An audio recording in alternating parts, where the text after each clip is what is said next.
Jeff Scott surveyed the room one more time. Everything was in perfect order, just the way he liked it. Simple, neat, and spotless. Every object had its own designated place, reflecting his appreciation for a minimalistic aesthetic. This particular clinic had beckoned him on numerous occasions. It was well known that the salaries here exceeded those at his current workplace. Moreover, the nature of the work was quite different, more challenging, perhaps even exciting. On top of that, there were ample opportunities for advancing his professional skills and career. Yet despite these seemingly irresistible incentives, something always gave him pause. Memories that felt like an eternity ago came flooding back. He remembered how his father had brought him to this small town, a place he thought he had called home since birth. In reality, Jeff had been under the impression they had resided here forever. He believed he was a native of this place. However, the truth was that Jeff's mother had abandoned him shortly after his birth, leaving him under the sole care of his father. It was a revelation that had shocked him, redefining his perceptions of his own past. During his younger years, Jeff frequently asked questions about his mother, but his father, adept at evasion, consistently sidestepped his inquiries. However, when Jeff started school, he noticed that all the other children had mothers who would drop them off and pick them up. His own mother's absence became glaringly apparent. If his mother was deceased, as his father always claimed, why didn't they ever visit her grave? He couldn't recall a single instance where his father mentioned paying a visit to her final resting place. After a week of summoning the courage to confront his father, Jeff finally decided to broach the subject during a quiet Sunday dinner. "Dad, I have a question." "Sure, go ahead, son." "Dad, why does everyone have a mother except me? And please don't spin that 'I found you in a cabbage' tale. I know how babies come into the world." Caught off guard, Mr. Albert Scott nearly choked on his food. After clearing his throat and adjusting his seating position, he replied, "Well, I've told you many times that your mom passed away a long time ago." Jeff gave this some thought. He didn't believe this story any longer. "I think you're lying to me." His father looked taken aback. "Why would I lie to you, son?" "I believe you've been lying to me all this time." "Where is all this coming from, Jeff? Is it that friend of yours, Mike, putting these ideas in your head?" "Some children unfortunately don't have mothers, and you're one of them, son. Why do you keep bringing this up?" "Dad, how come we never visit her grave? We never talk about her or celebrate her birthdays. Willie's father passed away, and they all visit his grave, even though it's far away." Mr. Scott looked confounded. He ran his fingers through his hair and momentarily hid his face behind his hand. After a brief pause, he sighed and admitted, "Okay, I lied. You're right. I've been lying to you all this time. Your mom is alive. She just can't be with us because she's moved far away. You're still a child, Jeff. Let's make a deal. When you turn 13, I'll tell you everything. Is that all right?" At the time, Jeff was only 8 years old. However, he knew his father very well. If Albert made a promise, he always kept his word. Albert was not just a strict father. Sometimes he could be downright harsh. Jeff had everything a little boy could dream of. However, he also knew that any mishandling would bring about an equal punishment. As such, he developed a deep respect for his possessions and took good care of them. Jeff agreed to his father's terms, resolving to tuck his questions away until he turned 13. He had found temporary satisfaction in his father's promise, but he was determined to never forget that his father owed him the full story. On his 13th birthday, his father gifted him an impressive audio system. However, Jeff showed no interest in the present. He gently set it aside and looked at his father. "I'm 13 now, Dad. You promised to tell me about Mom." Albert froze, taken aback. He hadn't expected Jeff to remember, let alone bring it up. Sighing, he replied, "Well, if you believe you're ready to hear it, then it's time I tell you. Your mother left us for another man. They met when she was pregnant with you. As soon as she gave birth, she ran off. I honestly have no idea where she is now or how she is doing. Frankly, I don't really care." This was not what Jeff had expected to hear. He spent the next few days in quiet contemplation, wrestling with his feelings. He couldn't comprehend how his own mother could abandon her flesh and blood. He wondered if she ever spared a thought for her child's welfare. His mind whirled with these thoughts, his heart filling with anger and resentment. His one clear emotion towards his mother was hatred. He even thought that if she ever returned, begging for his forgiveness, he would refuse to even acknowledge her. Although the conversation with his father had happened years ago, it felt like it was just yesterday. The words remained etched in his memory as if he had heard them only last night. But it was not only the conversation that lingered in his memory, something else had pierced his heart, causing him immense pain.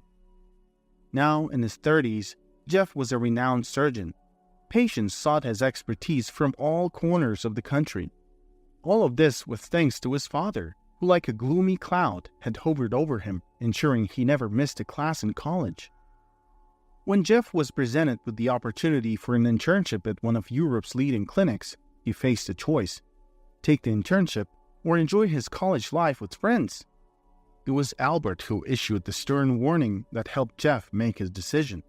Jeff realized that without his father's firm hand, he wouldn't have reached the professional heights he currently enjoyed. Once he reached these heights, he understood that being a surgeon was his life's calling. He felt he understood something many doctors didn't. He didn't entertain the notion of "I can't" in his professional vocabulary. He knew that if he couldn't help a patient, there were very few who could. But now, faced with a simple case of lung inflammation, Jeff, one of the country's finest doctors, felt utterly helpless. For 3 days, he tried to convince his stubborn father, Albert, to get hospitalized.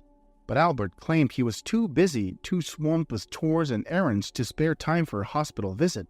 He kept delaying it, promising to go the next day and then the next.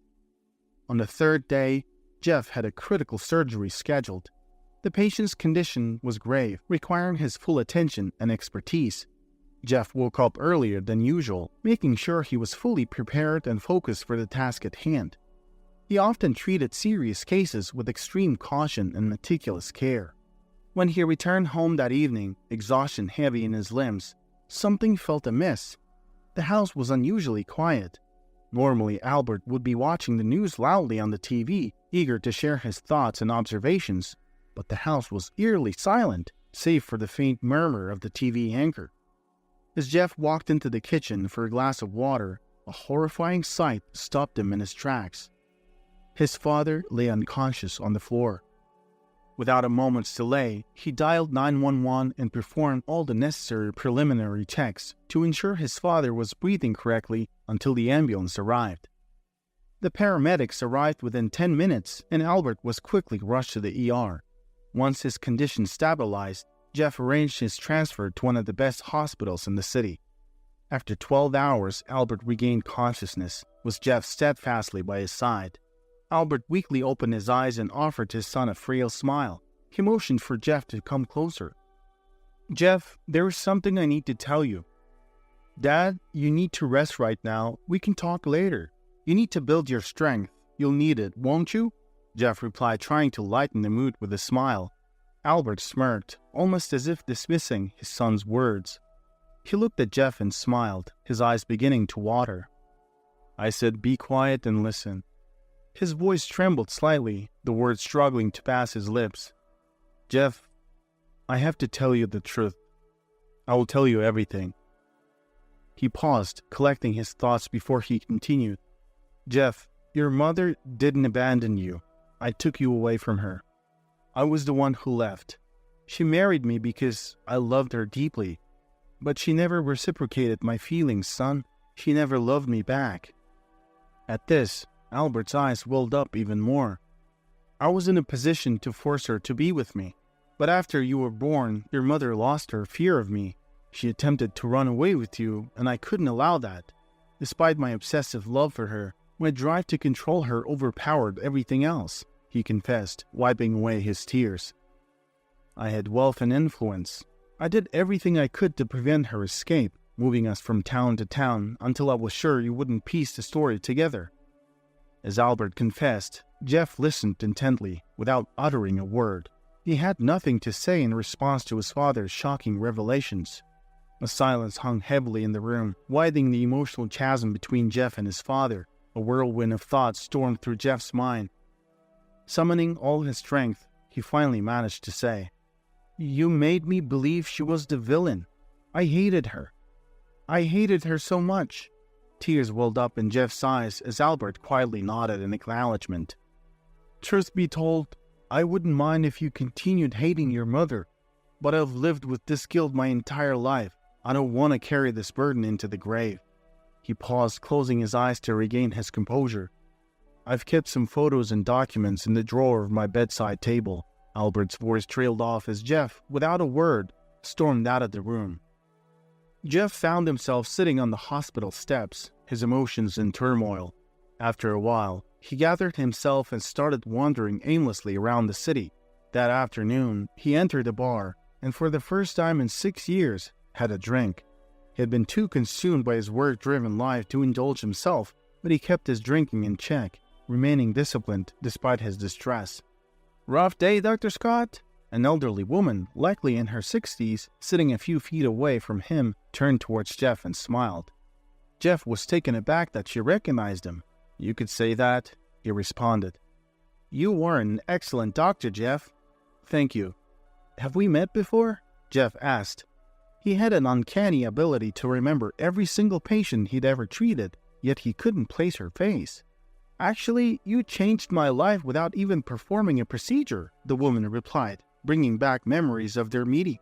Jeff laughed, remembering the incident, and began asking her questions. "So, you took my advice and stopped worrying, huh?" "Absolutely. I did exactly as you said." The woman, Monica Trainham, had consulted Jeff when she was consumed with fear that she had tumors all over her body. Instead of rushing to perform tests, Jeff had invited her to a nearby cafe. Over coffee, he had spent an hour reassuring her and suggesting that she take things one day at a time. Monica had taken his advice to heart, and the fear of having tumors had vanished when her tests came back negative. She remembered Jeff's kind gesture even though he had long forgotten about it. "Monica, I'm glad to see you're doing so well," Jeff said, his heart warmed by the encounter. Monica studied his exhausted face before offering, "Jeff, if you need someone to talk to, I'm here for you. Let me know if you need anything at all, okay?" After some more conversation, Jeff shared his story with Monica. It felt like a weight had been lifted from his chest. Monica promised to keep in touch and left him with one last thought. It's never too late to make things right. When Jeff returned to the hospital later that evening, he found that his father had passed away. He took a few days off to process the news, grappling with a storm of mixed feelings. On one hand, his father was the man who had raised him and guided him to where he was today. But on the other hand, his father was also the one who had torn him away from his mother and filled his heart with hatred for her. A week later, Jeff drove to his mother's last known town.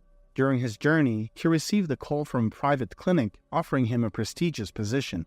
It was an offer most doctors would jump at, but Jeff turned it down. He spent 3 years in his mother's town, hoping to uncover some information about her. But all he found was that she had left the town a decade ago. After exhausting all leads, Jeff decided it was time to move on. Upon his return, Jeff was offered a leading role at his former hospital, a position he accepted knowing he was well qualified for the job. Suddenly, a nurse burst into his office. "Dr. Scott, we have a stabbing victim." Jeff promptly rose from his chair, striding swiftly towards the reception. The patient, a man riddled with knife wounds, lay before him. Locking eyes with Jeff, the man pleaded, "Doctor, my life rests in your hands. I have 3 little children at home. My wife, she won't cope without me."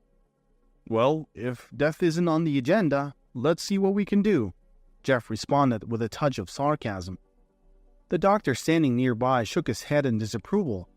"I'm not sure we have many options left. He may only have about 10 minutes to live."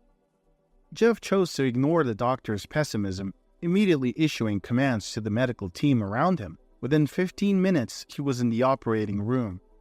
A nurse informed Jeff that the patient was a truck driver who had been attacked by robbers while walking home late at night. After 2 grueling hours in surgery, Jeff emerged from the operating room, his patient's complexion healthier than when he was first admitted. The surgery had been a success. The pessimistic doctor from before conceded. I assumed we just hired an egotistic snob with connections. I was wrong. We have a lot to learn from you. You've given this man a second chance at life. Exhausted but fulfilled, Jeff ended his shift and prepared to head home. He said his goodbyes to the nurses in the lobby and exited the hospital. As he did, a young ophthalmologist approached him. I believe there is a woman who's been trying to find you. I don't know her, but she's unusual, the young doctor said without preamble. Confused, Jeff hurried back inside the hospital. Indeed, there was a woman at the reception desk. She looked vaguely familiar. Recognition dawned on him. It was Monica Trainum, the woman from the bar he'd once talked out of an unnecessary surgery. The moment Jeff spotted her, his heart sank with fear. The sorrow etched on her face and her furrowed brow spelled worry, and he couldn't help but wonder if she was battling self-doubt yet again.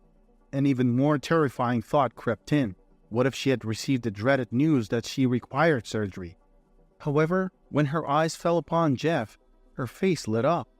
It was like the sun bursting through a cloud. She practically sprinted towards him, welcoming him with a warm embrace. Jeff, it's wonderful to see you again. It's been ages since we crossed paths. I've been searching high and low for you. I heard you'd moved away, which made you hard to trace. But I was fortunate to cross paths with a kind soul here who told me you'd returned. I wasted no time in rushing here, Monica Trainum exclaimed. Jeff was thrilled to reunite with his long-lost friend, but he couldn't shake off his confusion regarding why she had been so determined to find him. Jeff, don't worry. I'm not stalking you to pester you with my incessant questions, Monica reassured him, a sparkle in her eyes. You won't believe what transpired. I never imagined my chattiness would ever prove beneficial. After you shared your story with me, I found myself repeating it to those I knew. Jeff continued to look perplexed. Monica, sensing his confusion, patted him gently on his back. Follow me. I have something to show you, she said, leading him to her car. She reached into the glove compartment and produced a photograph. As Jeff's fingers clasped around it, he was struck dumb. I can't say for sure if this is the woman you're looking for, but she lives in the nearby projects. Unfortunately, she isn't too fond of me. It would probably be best if you made your way there on your own, Monica advised, handing him the photograph. Before leaving, Monica scribbled her phone number on a piece of paper, assuring Jeff that he could reach out to her if he ever found himself in need of assistance. Stepping out of the car, Jeff noticed that the young doctor was still nearby. He turned his gaze towards her. She was a picture of elegance, and he found his eyes drifting towards her immaculate hands. He was quick to note the absence of any rings. Soon they went their separate ways, and Jeff found himself drawn towards the projects. His curiosity was far greater than his fatigue, and he had little else to occupy his time. As he rounded a corner, he detected the faint echo of footsteps trailing him. He turned to find the young colleague catching up to him. "May I accompany you?" she asked, her eyes twinkling with curiosity. Jeff couldn't suppress a smile. Deep within, he was thrilled at her offer to accompany him, even though he knew he couldn't promise her anything in return. "Of course, if you'd like to help me find someone very important, let's go," he responded, warmth spreading across his face. He extended his hand for a handshake, introducing himself. "I'm Jeff Scott." "I'm well aware," she replied with a chuckle. "After your last operation, your name has become a common term in these parts. I'm Christine. Pleasure to meet you." Engrossed in their pleasant conversation, they hardly noticed as the formidable project buildings began to dominate their surroundings. "I believe we're in the right vicinity," Jeff said, scanning the neighborhood. "How about we begin by knocking on doors? If we don't find her, we can just apologize for the mix-up and move on to the next." Christine nodded in agreement. "Sounds like a solid plan." They visited numerous residences, knocking and waiting at each doorstep. The sight of them stirred varying reactions among the inhabitants. Some showed surprise, while others appeared to suspect they were law enforcement officials. Deciding to switch tactics, they began to ask for directions. Finally, they struck gold. A busy mother juggling 5 children pointed them to a door in a neighboring building after Jeff described the woman they were searching for. Approaching the pointed-out door, Jeff knocked lightly and nudged it gently. To his surprise, the door was unlocked and creaked open. Almost immediately, a voice from within the shadowy interior invited them in. As they navigated through the dimly lit hallway, they emerged into a surprisingly bright and orderly room. Everything within the space seemed to be steeped in age, yet impeccably clean. Jeff's gaze darted round the room, settling on the woman lounging on the sofa. But what truly caused him to freeze in disbelief was the sight of a familiar photograph. In it was his father, a young woman, and a baby, little Jeff, who must have been around 3 months old. He recognized the image. A smaller version of the same photograph had been among his father's treasured possessions. Drawn towards the photograph, he paced forward, standing stock still as he absorbed every detail in the picture. His intense contemplation was disrupted by a voice that echoed from behind him. "I've spent countless days searching for you, but each attempt ended in disappointment. Albert succeeded in keeping you hidden from me," the voice from behind him started. "When I finally stumbled upon a promising lead, I hesitated. I was aware of your disdain towards me. I'm genuinely sorry. I won't make any excuses. If my presence is a nuisance, simply tell me and I'll vanish without a trace." Albert had often issued stern warnings to Mrs. Hall. Despite his threatening tone, deep down, he never intended to act upon them. It was more of a scare tactic than a genuine threat. "He harbors a deep hatred towards you, and you're well aware of it. If you decide to reach out to him, it'll only lead to despair for both of you. If you disregard my advice and approach him, you'll be filled with regret for the rest of your life," Albert had once warned her. His unrequited love for Mrs. Hall had turned into bitterness, and this was his form of retribution. Jeff swiveled around, his eyes meeting those of the young doctor, whose jaw had dropped at the unfolding scene. His own eyes mirrored her shock, his mind a whirlwind of surprise and disbelief. There were countless things he wanted to express, but each successive thought seemed to overwhelm him more than the last. Images of his father swirled in his mind, stoking the flames of old resentment. But as his gaze settled on the woman before him, his mother, the burning anger gradually transformed into sadness, sorrow, and burgeoning love. He stemmed the rush of thoughts and with newfound determination finally uttered the words, "Mom, let's go home." Jeff disclosed to his mother that his father had revealed everything prior to his death, and he had spent the past 3 years living in her town, tirelessly trying to locate her. I couldn't find you, Mom," he confessed, the regret evident in his voice. Her eyes welled up with tears at his admission, her voice trembling as she replied, "I've been scouring every nook and cranny in search of you." Hand in hand, they exited the apartment. Turning to his colleague, Jeff was ready to share his next thought. "Christine, would you be interested in joining us for dinner at our place?" he asked. Caught off guard, she smiled and hesitated for a moment. However, before she could respond, Jeff added, "You'll be captivated by our story." Jeff quickly scribbled their address on a piece of paper and handed it to Christine. "Thank you, Jeff. I'll be there," she responded, accepting the invitation with a warm smile. Mrs. Barbara Hall stepped into the apartment. The sight of photographs adorning the walls stopped her in her tracks. Her hand instinctively clutched her chest as an old fear resurfaced.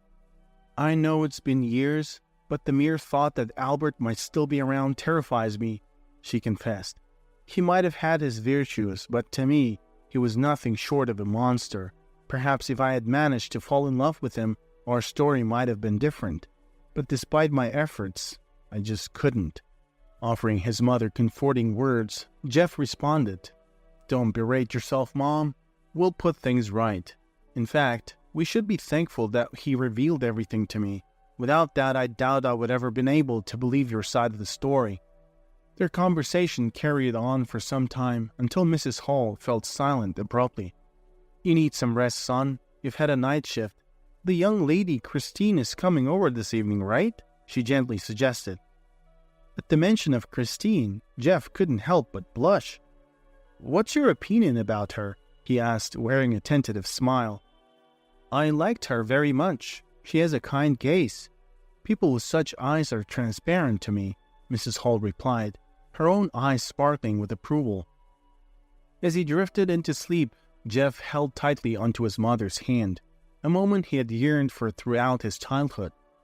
He remembered the many nights he would secretly clutch a toy close to his chest, making sure his father wasn't around to see. Albert had despised any show of softness or tenderness. Holding the toy's hand, he would pretend it was his mother's comforting grip.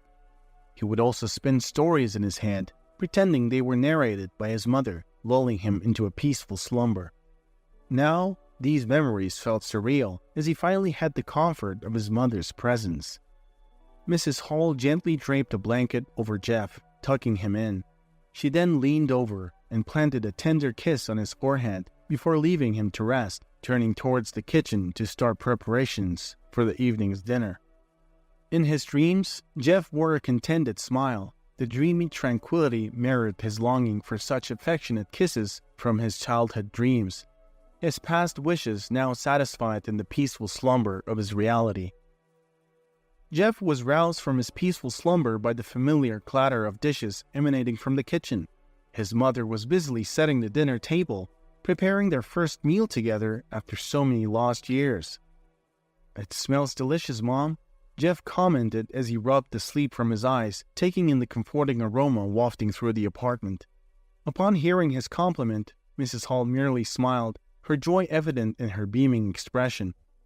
"Mom, I've also invited the lady who borrowed the photograph from you.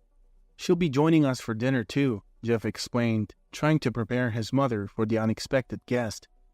Initially, Mrs. Hall appeared puzzled, but as Monica Trainham arrived later that evening, recognition dawned on her. "I'm truly sorry about what I told you before," Mrs. Hall offered Monica an apologetic look. "No need to worry. I was quite intrusive with my questions. I owe you an apology as well," Monica responded generously. "Well, regardless of what happened, it ultimately led me to my mother," Jeff interjected, his smile wide and genuine. Approaching them, he enveloped both women in a warm hug, an air of reconciliation and joy surrounding them. Seated around the dinner table, Jeff, his mother, Christine from the Department of Eye Surgery, and the effervescent Monica Trainham savored each bite of the scrumptious meal. The atmosphere was filled with warmth and anticipation, signifying the start of a promising new chapter in Jeff's life. As the evening progressed, Mrs. Hall and Monica became instant, inseparable friends, engaging in lively conversation that seemed to know no bounds. Their chatter flowed freely, covering a range of topics from shared experiences to future dreams, creating a harmonious bond between them. Meanwhile, Jeff and Christine began to spend more time together outside of work. Christine would frequently visit Jeff's home, offering her assistance with household tasks and gladly immersing herself in the welcoming ambience of their shared space. Their companionship blossomed, building a foundation of trust and understanding. The evenings became filled with laughter, heartfelt conversations, and a sense of belonging. Through their newfound connections, Jeff's life transformed, enriched by the enduring friendships he had discovered. Despite all his accomplishments and strides in life, Jeff felt an inescapable void. He wrestled with unresolved emotions towards his late father, yearning for a semblance of closure that seemed impossible to grasp. His mother, a radiant beacon of strength and resilience, undeniably deserved an apology from his father. Jeff often found himself lost in thought, imagining what his father would have said had he been alive, to atone for his past actions. The heartfelt apology his mother deserved never came, a fact that filled Jeff with both remorse and frustration. It was in these moments of emotional turbulence that he found solace in the understanding companionship of his friends, Christine and Monica. The two women had helped Jeff in the past, their collective efforts leading him back to his estranged mother. Once again, they perceived the heavy burden of indecisiveness that was tormenting Jeff. They sensed his need for closure, a craving to resolve his inner conflict that was increasingly hard to ignore. One balmy evening, as they sat under the starlit sky, Christine turned to Jeff, her eyes filled with sincerity. She reached out to hold his hand, conveying a sense of shared pain and empathy. Then, in a voice as soft as the whispering wind, she said, "Jeff, remember that closure isn't about others. It's about finding peace within yourself. Perhaps your father may never give the apology your mother deserved, but you you can forgive him. For her,